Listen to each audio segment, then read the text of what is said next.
1911 में यहाँ capital shift हुई थी, उसमें जो प्रॉपर्टी चिन्हित की गई थी वो प्रॉपर्टी है। अस्सलामुअलैकुम दोस्तों आज की इस वीडियो में आपको बहुत बड़ा अपडेट जो है वो जानने को मिलेगा।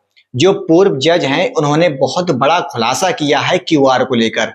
और दोस्तों मैं आप सभी लोगों को बता दूं, जो वक्फ बोर्ड का जो क्यूआर था लोग स्कैन कर रहे थे, उसको किस प्रकार से स्कैन किया जाता है, किस प्रकार से नहीं किया जाता है, बहुत से लोगों को शायद मालूम नहीं है। लेकिन आज के इस वीडियो में आपको बहुत अच्छी जो है आपको जानकारी मिलेगी जानने के लिए।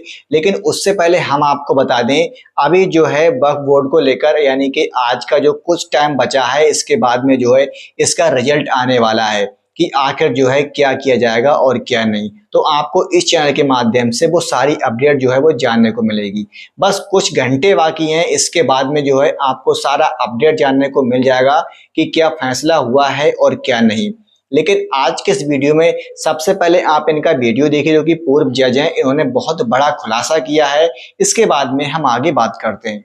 इसमें जो डिमांड गई हुई है उसको आप किस नज़रिए से देखते हैं? ऐसा है कि वक्फ बोर्ड का जो अमेंडमेंट है वो अनकॉल्ड फॉर है और वो ज़बरदस्ती किया गया है, क्योंकि कोई भी लेजिस्लेशन अगर टेबल किया जाता है तो उसके ऑब्जेक्ट एंड रीजंस होते हैं। इनका कोई रीज़न नहीं, ना इनका कोई तय है कहाँ पहुँचना है, ये भी नहीं है, और किसको फ़ायदा पहुँचाने नहीं। अमेंडमेंट इस तरह किए जाते हैं कि एक्ट में जो एनॉमलीज है उनको दूर किया जाए और जिसके हक में वो एक्ट बनाया उसको फ़ायदा किया जाए।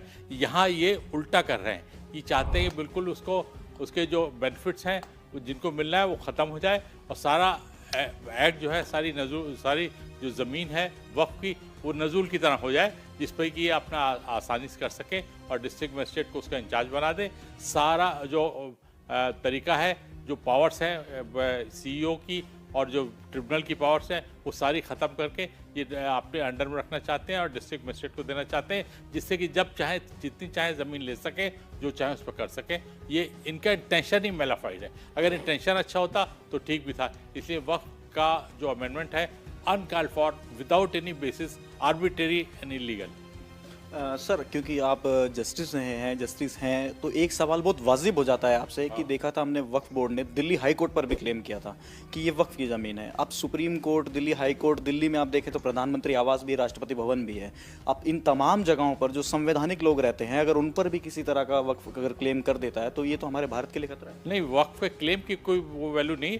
वक्फ की जो जायदाद है उसके चक्कर उसमें पूरा प्रोविज़न दिया हुआ है कि कौन सी प्रॉपर्टी वक्फ है। ये वक्फ तभी होगा जब ट्रिब्यूनल उसको डिसाइड करेगा। जो एग्जिस्टिंग एक्ट है उसमें यह है कि अगर ट्रिब्यूनल कहता है कि ये वक्फ की प्रॉपर्टी है, ये पूछा उसमें एक्ट में दिया हुआ है कि कौन सी प्रॉपर्टी वक्फ की है, तो उसमें अंतिम निर्णय जो होगा वो ट्रिब्यूनल का होगा। ये कह देने थोड़ी होता है कुछ। ये सब ज़बानी जमा खर्च से कभी कानून नहीं बनता है। कानून जो कानून की तरह पढ़ा जाएगा। ये थोड़ी कि अगर वो कहते हैं साहब ये एक वो पहले तो जैसे नाग कन्या हुआ करती थी कि इसके नीचे नाग रहता है तो ये उसका जो घर हो गया, ये आदमी का घर ही नहीं। तो ये कोई तरीका थोड़ी है। अरे जिससे ख़रीदा है, जिसका ओरिजिन है उसका घर है, या जो बनाया गया, ये जो प्रॉपर्टी ली 1911 में यहाँ कैपिटल शिफ्ट हुई थी, उसमें जो प्रॉपर्टी चिन्हित की गई थी वो प्रॉपर्टी है वक्फ की, ना कि अदर प्रॉपर्टी। उनका ब्यौरा है। इसलिए ये कहना सब भ्रम फैलाना है और पब्लिक को गुमराह करना है और एक ऐसा क्रिएट करना है, एक ऐसी चीज़ क्रिएट करना है जिससे कि पूरी कम्युनिटी के अगेंस्ट ये पढ़ा जाए। ऐसा कुछ नहीं है, बिल्कुल गलत फहमी है, बिल्कुल गलत। वक्फ का पूरा प्रोविज़न दिया हुआ है, सब कुछ दिया हुआ है, यहाँ तक कि वो प्रॉपर्टी दिल्ली की रिकॉग्नाइज है जो 1911 में थी, और वही प्रॉपर्टी केवल क्लेम कर सकते हैं।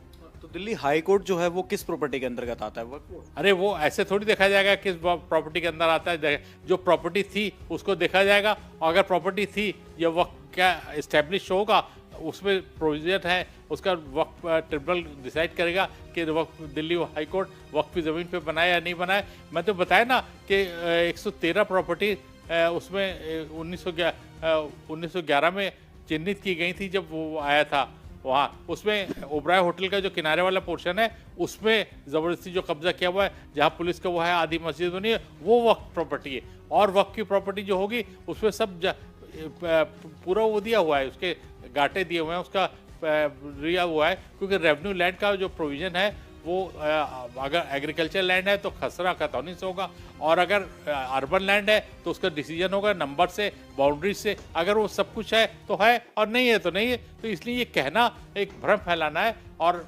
बदनामी करना है, और कुछ नहीं।